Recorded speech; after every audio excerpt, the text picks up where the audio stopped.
Hello friends, welcome back to my YouTube channel study with Faisal. तो कैसे हैं आप सभी? आई होप आप सभी अच्छे होंगे। और कैसे कर रहे हैं आप सभी अपनी तैयारी? उम्मीद करता हूँ आप अपनी तैयारी बहुत बेहतरीन तरीके से कर रहे होंगे। तो स्टूडेंट, जैसा कि आप सभी जानते हैं, हम कर रहे हैं एनसीईआरटी सार संग्रह, जो कोसमोस भी बुक है महेश कुमार बर्नवाल की, जिसका संस्करण है 2024। इसकी जो है पॉलिटी हमने स्टार्ट की थी, तो आज इसकी पार्ट 3 वीडियो होने वाली है। तो जिसने भी अभी तक इसके पहले 2 पार्ट नहीं देखे, सबसे पहले उन 2 पार्टों को कवर करें, तब जा कर के इस वीडियो को लगाने का फ़ायदा होगा। तो चलेंगे, आज जो स्टार्ट होगी आपकी वीडियो यहाँ से 7वीं अनुसूची के प्रमुख विषय जो इसमें दिए गए हैं। कल हमने अनुसूची पढ़ी थी, जिसमें 12 अनुसूची मैंने बताई थी आपको। जो मूल संविधान है उसमें कितनी अनुसूची थी? 8, लेकिन वर्तमान में कितनी अनुसूची है? 12। तो इसमें जो 7वीं अनुसूची है उसमें कुछ विषय दिए गए हैं, जैसे संघ सूची और समवर्ती सूची और राज्य सूची। तो इन्हीं में जो है कुछ विषय हैं, महत्वपूर्ण विषय, यहाँ से क्वेश्चन बनते हैं, मोस्ट इम्पोर्टेंट क्वेश्चन है। तो सबसे पहला क्वेश्चन देखेंगे, भारतीय संविधान के अंतर्गत सिविल प्रक्रिया संहिता किस सूची का विषय है? तो जो सिविल प्रक्रिया संहिता है वह समवर्ती सूची का विषय है, इम्पोर्टेंट है। एंड यहाँ पर देखेंगे, जनसंख्या नियंत्रण और परिवार नियोजन तथा आपराधिक मामले भारतीय संविधान की समवर्ती सूची में सम्मिलित हैं, इसे भी नोट करेंगे। ठीक है, तो जनसंख्या नियंत्रण, परिवार नियोजन, ये किस में आते हैं? समवर्ती सूची के अंतर्गत आते हैं। और शिक्षा किस सूची का विषय है? शिक्षा भी किस का है? समवर्ती सूची का है। तो समवर्ती का मतलब क्या होता है? जिसमें सेंटर और स्टेट गवर्नमेंट दोनों मिलकर के काम करे, वह समवर्ती सूची कहलाती है। ठीक है, शिक्षा प्रारंभ में राज्य सूची का विषय था, यानी केवल पहले राज्य सूची का विषय था शिक्षा, लेकिन इसमें 42वें संविधान संशोधन 1976 के बाद इसे समवर्ती सूची में डाल दिया गया था। ठीक है, ये नोट पॉइंट है, वेरी इंपॉर्टेंट है, कई बार एग्जाम में आ चुका है। अगर आपसे पूछा जाए भूमि सुधार किस सूची के अंतर्गत आता है, तो भूमि सुधार आता है राज्य सूची के अंतर्गत। रेलवे पुलिस किसके अंतर्गत आता है? तो राज्य सूची के अंतर्गत आता है। ठीक है, रेलवे पुलिस किसके अंतर्गत आता है? राज्य सूची के अंतर्गत आता है। अगर आपसे पूछा जाए आर्थिक नियोजन किस सूची का विषय है, तो आप बताएंगे समवर्ती सूची का विषय है। अगर आपसे पूछा जाए कृषि किस सूची के अंतर्गत आता है, तो राज्य सूची के अंतर्गत लगाएंगे। और पंचायती राज व्यवस्था वेरी मोस्ट इम्पोर्टेंट है, राज्य सूची के अंतर्गत आती है। उसके बाद अगर दंड प्रक्रिया भारतीय संविधान की 7वीं अनुसूची की सूची थर्ड का मतलब होता है समवर्ती सूची। ठीक है, इसमें शामिल है। इसी प्रकार विवाह विच्छेद और गोद लेना आदि संविधान की 7वीं अनुसूची के सूची थर्ड यानी समवर्ती सूची में शामिल किए गए हैं। ठीक है, अब यहाँ पर जो है तीनों सूची इनमें जो है लिस्ट दी गई है। तो कौन से विषय किस सूची में है, ध्यान से देखेंगे। तो सबसे पहले इसको जूम कर लेते हैं थोड़ा सा। हाँ, तो सबसे पहले देखेंगे जो संघ सूची है, इसके अंतर्गत क्या क्या आता है? प्रतिरक्षा आती है, यानी डिफेंस सिस्टम। विदेशी मामले आते हैं, नागरिकता आती है, संचार एवं डाक एवं तार आती हैं, निगरकम यानी टैक्स आते हैं, सर्विसेज, युद्ध और शांति संघ सूची के अंतर्गत आती हैं, सीमा शुल्क व निर्यात शुल्क भी संघ सूची के अंतर्गत आती है, बीमा पॉलिसी, प्रत्यर्पण और शेयर मार्केट किसके अंतर्गत आती है? संघ सूची के अंतर्गत आती हैं। और भी बहुत सारी चीज़ें हैं, जैसे अंतर्राष्ट्रीय संधि एवं करार भी संघ सूची के अंतर्गत आएगी, रेलवे भी संघ सूची के अंतर्गत आएंगी, मुद्रा और रिजर्व बैंक, समुद्री और हवाई मार्ग, विदेशी व्यापार और विदेशी ऋण, लॉटरी संबंधित और आयकर, जनगणना वेरी इंपॉर्टेंट है, इसको नोट करना, और डाकघर बचत बैंक और स्टॉक एक्सचेंज भी किसके अंतर्गत आएंगी? संघ सूची के अंतर्गत आएंगी। अब यहाँ पर देख लेते हैं राज्य सूची के अंतर्गत कौन कौन से विषय हैं। तो लोक व्यवस्था आएगा, पुलिस आएगी, पुलिस में कौन कौन सी पुलिस है? रेलवे और ग्रामीण पुलिस दोनों। ठीक है, और कारागार यानी जेल, यहाँ पर जो भूमि, स्थानीय स्वशासन, प्रादेशिक लोक सेवा, लोक स्वास्थ्य, बाजार एवं मेले, सट्टा एवं जुआ, कृषि भूमि पर संपदा शुल्क, पशुपालन एवं सिंचाई, ये किसके अंतर्गत है? सभी राज्य सूची के अंतर्गत हैं। और कृषि आय पर कर, गैस, शराब, मनोरंजन, भू राजस्व या लगान, विद्युत पर टैक्स, पथ कर यानी टोल टैक्स, प्रति व्यक्ति कर यानी कैपिटेशन टैक्स, और विलासिता की वस्तुओं पर भी कर किसके अंतर्गत आता है? यानी जो टैक्सेस होते हैं ये सभी राज्य सूची के अंतर्गत आते हैं। समवर्ती सूची यानी जो दोनों में आएंगे, राज्य भी और संघ भी, इसमें जो आएगी दंड प्रक्रिया विधि प्रणाली, ये किस में आएगी, समवर्ती सूची में। आर्थिक व सामाजिक योजनाएं, शिक्षा, ये वेरी इंपॉर्टेंट पूछा जाता है शिक्षा बार बार, वन किसके अंतर्गत आएंगे, समवर्ती सूची के। विवाह व विवाह विच्छेद समवर्ती सूची के। कारखाने और मजदूर संघ, खाद्य पदार्थों और अन्य पदार्थों का अपमिश्रण भी इसी के अंतर्गत आएंगे। आगे देखेंगे जनसंख्या नियंत्रण। अच्छा, अगर जनसंख्या आती है खाली, सॉरी जनगणना आती है, तो जनगणना तो आएगी किसके अंतर्गत, संघ सूची के, लेकिन जनसंख्या नियंत्रण और परिवार नियोजन ये दोनों आएंगे समवर्ती सूची के अंतर्गत। न्याय प्रशासन किसके अंतर्गत आएगी, समवर्ती सूची के। संपत्ति का अर्जन और अधिग्रहण भी समवर्ती सूची के। विद्युत भी समवर्ती सूची के अंतर्गत आएगी। बाट माप, वन्य जीव जंतुओं का संरक्षण, समाचार पत्र, पुस्तकें और मुद्रणालय, स्वच्छता और औषधालय यानी जो हॉस्पिटल्स हैं, और औद्योगिक विवाद, उत्तराधिकार, विधि वृत्ति, चिकित्सा वृत्तियाँ, कीमत नियंत्रण, और यहाँ पर जन्म मरण पंजीकरण, ये भी किसके अंतर्गत आएगी, समवर्ती सूची के। तो यहाँ पर जो है पूरी लिस्ट दी गई है, इसका स्क्रीनशॉट ले लेंगे एक बार, या फिर इसकी जो है PDF मैं टेलीग्राम पर प्रोवाइड कर देता हूँ, आप वहाँ से इसको देख लेना, फिर आराम से नोट अपने बना सकते हैं। अब यहाँ पर एक पॉइंट दिया गया है, वर्तमान में संघ सूची के अंतर्गत 98 विषय हैं, राज्य सूची में 59 विषय और समवर्ती सूची में 52 विषय शामिल हैं। तो एक एग्जाम में पूछे जाते हैं कि बताओ संघ सूची में कितने विषय शामिल हैं, तो 98 है, राज्य सूची में 59 है और समवर्ती सूची में 52 विषय हैं। ये भी आप नोट्स में लिखेंगे। आगे देखेंगे उद्देश्य का। अब यहाँ से जो है आपका संविधान स्टार्ट हो जाता है। तो जो संविधान का सबसे शुरुआत वाला पार्ट है वह है उद्देश्य का, यानी जो जिसको बोलते हैं इंट्रोडक्शन या फिर प्रस्तावना। तो संविधान में शुरुआत में क्या लिखा है, सबसे पहले हम भारत के लोग भारत को एक संपूर्ण प्रभुत्व संपन्न समाजवादी पंथ निरपेक्ष लोकतंत्रात्मक गणराज्य बनाने के लिए तथा उसके समस्त नागरिकों को सामाजिक, आर्थिक और राजनीतिक न्याय, विचार, अभिव्यक्ति, विश्वास, धर्म और उपासना की स्वतंत्रता, प्रतिष्ठा और अवसर की समानता और प्राप्त कराने के लिए तथा उन सब में व्यक्ति की गरिमा और राष्ट्र की एकता और अखंडता सुनिश्चित करने वाली बंधुता बढ़ाने के लिए दृढ़ संकल्प होकर अपनी इस संविधान सभा में आज तारीख 26 नवंबर 1949 मिति मार्गशीर्ष शुक्ल सप्तमी संवत 2006 विक्रमी को एतत् द्वारा इस संविधान को अंगीकृत, अधिनियमित और आत्म अर्पित करते हैं। तो ये चीज़ जो लिखी गई है प्रस्तावना में लिखी गई है, यहाँ से काफ़ी एग्जाम में क्वेश्चन बनते हैं भर भर के। आपसे पूछा जाएगा, बताएंगे जो उद्देश्य का है उसमें भारत को किस नाम से दर्शाया गया है। तो भारत को किस नाम से दर्शाया गया है, भारत नाम से लिखा गया है। और कितनी बार आया है ये, भारत 2 बार आया है। देखो यहाँ पर भारत और भारत के लोग, ठीक है, 2 बार यहाँ पर भारत शब्द आया है। दूसरी चीज़ पूछी जाएगी यहाँ पर कितने प्रकार के न्याय की बात हुई है, तो यहाँ पर 3 प्रकार के न्याय की बात हुई। कौन कौन से, एक तो सामाजिक, फिर आर्थिक और राजनैतिक न्याय। तो 3 प्रकार के न्याय की बात हुई।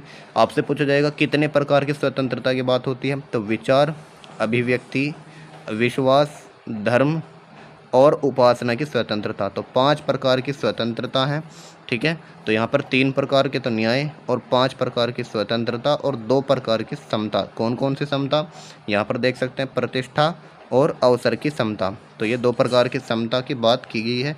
यहाँ से जो है क्वेश्चन बनता है। और यहाँ पर आगे भी लिखा गया है कि 26 नवंबर 1949 को इसको जो है अंगीकृत किया गया, यानी संविधान को कब अंगीकृत किया गया, 26 नवंबर 1949 को, ठीक है। इसको अच्छे से लिख लेना अपनी कॉपी में उद्देशिका को।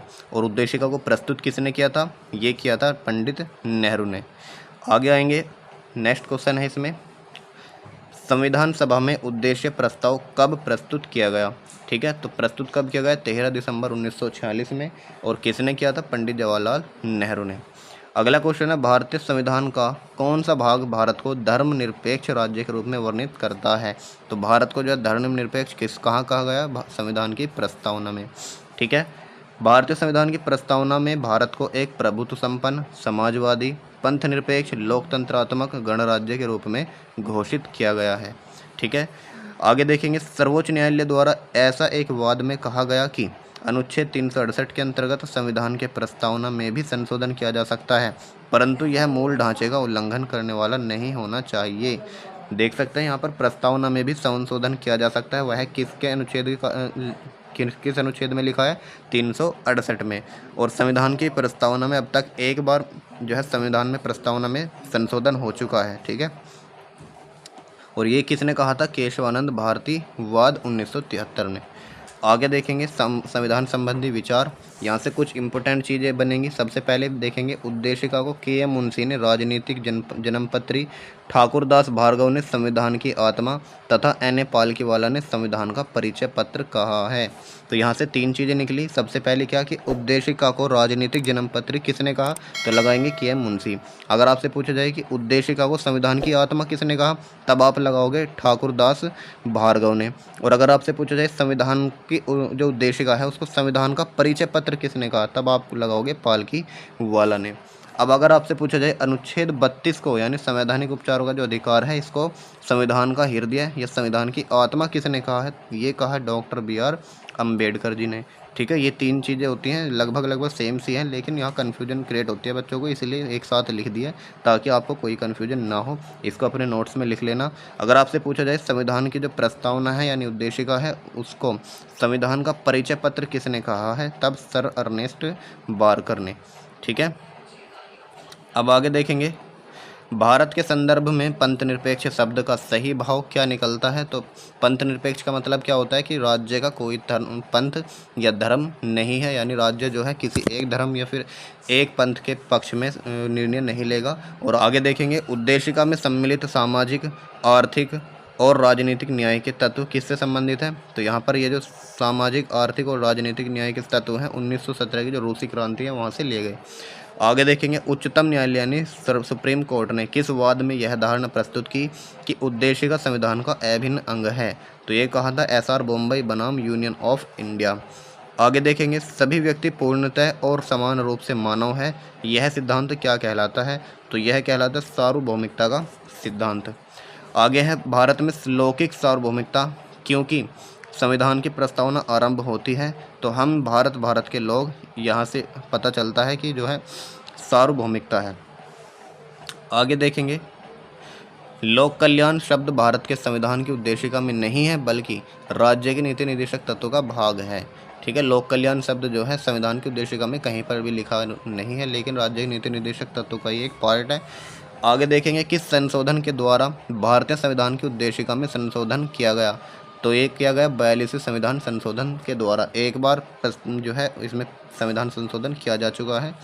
आगे है भारतीय संविधान की प्रस्तावना में जिन आदर्शों एवं उद्देश्यों की रूपरेखा दी गई है उनका विस्तार कहाँ है। तो मूल अधिकारों में है, राज्य के नीति निर्देशक तत्वों में है, मौलिक कर्तव्यों के अध्यायों में है। अच्छा, राज्य का सबसे महत्वपूर्ण तत्व क्या है। तो संप्रभुता है।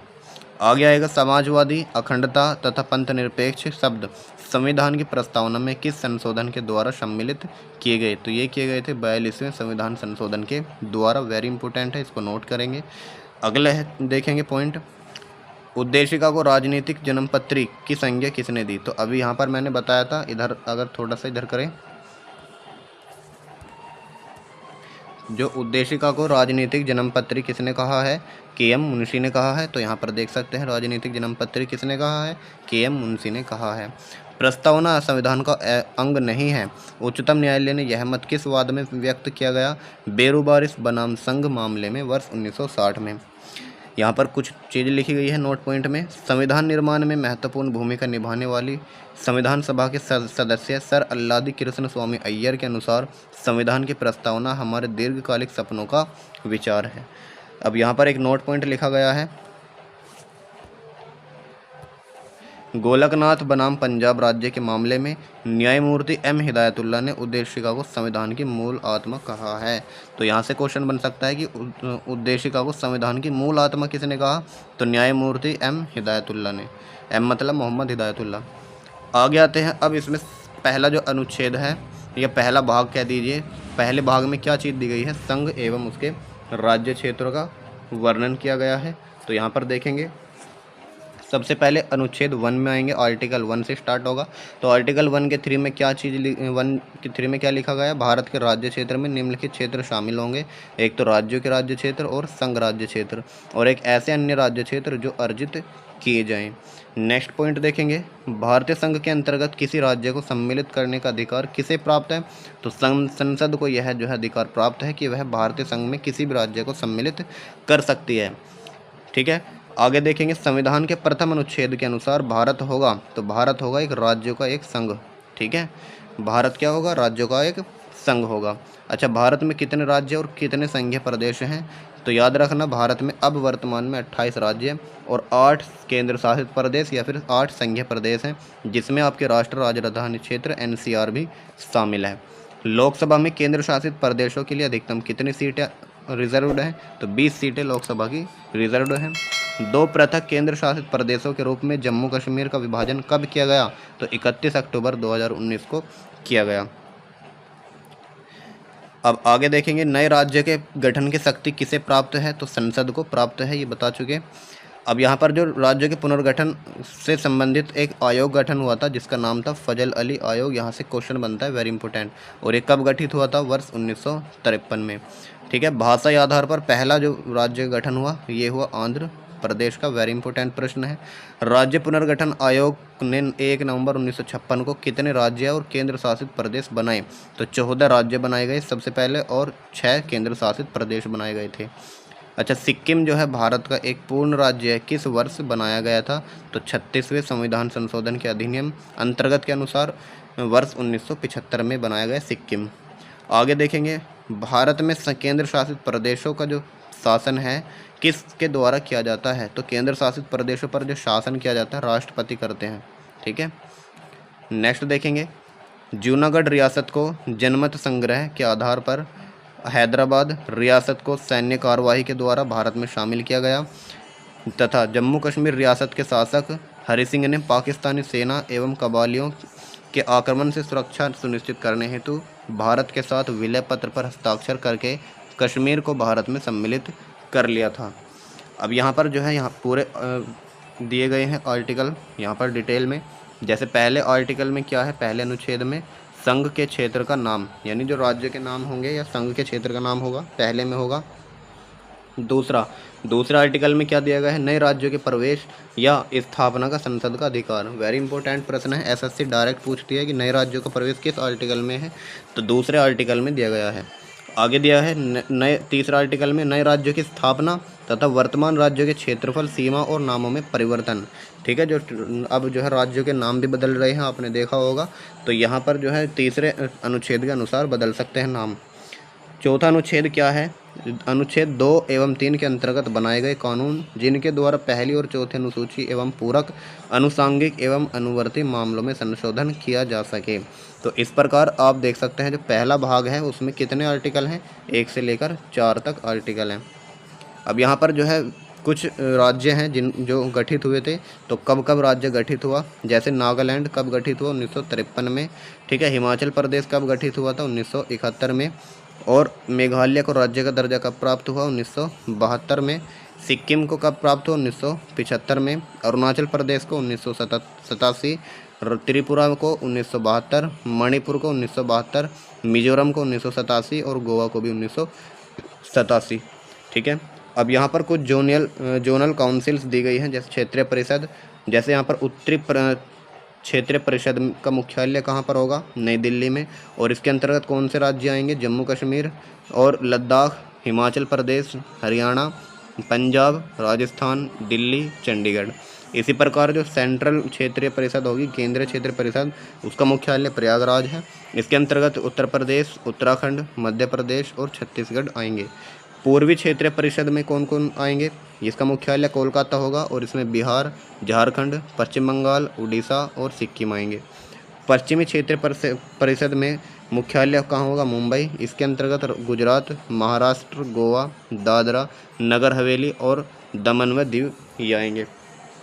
दक्षिणी जो क्षेत्रीय परिषद होगी उसका मुख्यालय चेन्नई होगा। इसके अंतर्गत आंध्र प्रदेश, कर्नाटका, तमिलनाडु यानी साउथ वाले जितने भी हैं, केरल, पुडुचेरी और तेलंगाना। यहाँ पर ध्यान देना है, दिसंबर 1953 में फजल अली की अध्यक्षता में 3 सदस्यीय राज्य पुनर्गठन आयोग का गठन किया गया। यानी आपसे पूछा जाता है फजल अली आयोग का गठन कब किया गया, 1953 में। यहाँ पर आज की वीडियो यहीं पर समाप्त करते हैं। बाकी इससे अगला पार्ट मैं लेकर आऊँगा नेक्स्ट वीडियो में। तब तक के लिए हमसे जुड़े रहेंगे। अगर चैनल पर नए हो तो चैनल को सब्सक्राइब जरूर कर लें। वीडियो हेल्पफुल लगी हो तो वीडियो को लाइक करें, अपने साथियों को भी शेयर करें ताकि वो भी अपनी तैयारी बेहतरीन तरीके से कर सकें। इसकी PDF आपको हमारे Telegram channel study with Faisal पर मिल जाएगी, जिसका लिंक नीचे डिस्क्रिप्शन बॉक्स में आपको मिल जाएगा। तब तक के लिए पढ़ते रहिए, मुस्कुराते रहिए। मिलते हैं नेक्स्ट वीडियो में। जय हिंद, जय भारत।